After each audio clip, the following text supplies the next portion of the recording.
రోజా పువ్వు చూడడానికి చాలా అందంగా ఉంటుంది, కానీ అది ఉండేది ముళ్ళ మధ్య. తామర పువ్వు చాలా అద్భుతంగా ఉంటుంది, కానీ అది ఉండేది నీళ్ల మధ్య.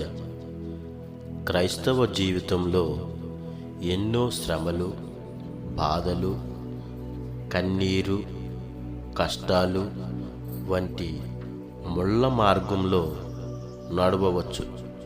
కానీ వాటిలోనే దేవుడు యోసేపును, యోబును, షడ్రకు, మేషకు, అబేద్నెగోలను ప్రకాశింపజేశాడు.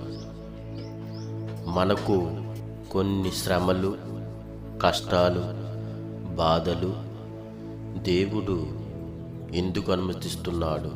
వాటి మధ్యలో నీవు కృంగిపోవడానికి కాదు, వాటి మధ్యలోనే ప్రకాశించడానికి. ఒక క్రైస్తవుని జీవితం ఎప్పుడు అందంగా మారుతుందో తెలుసా?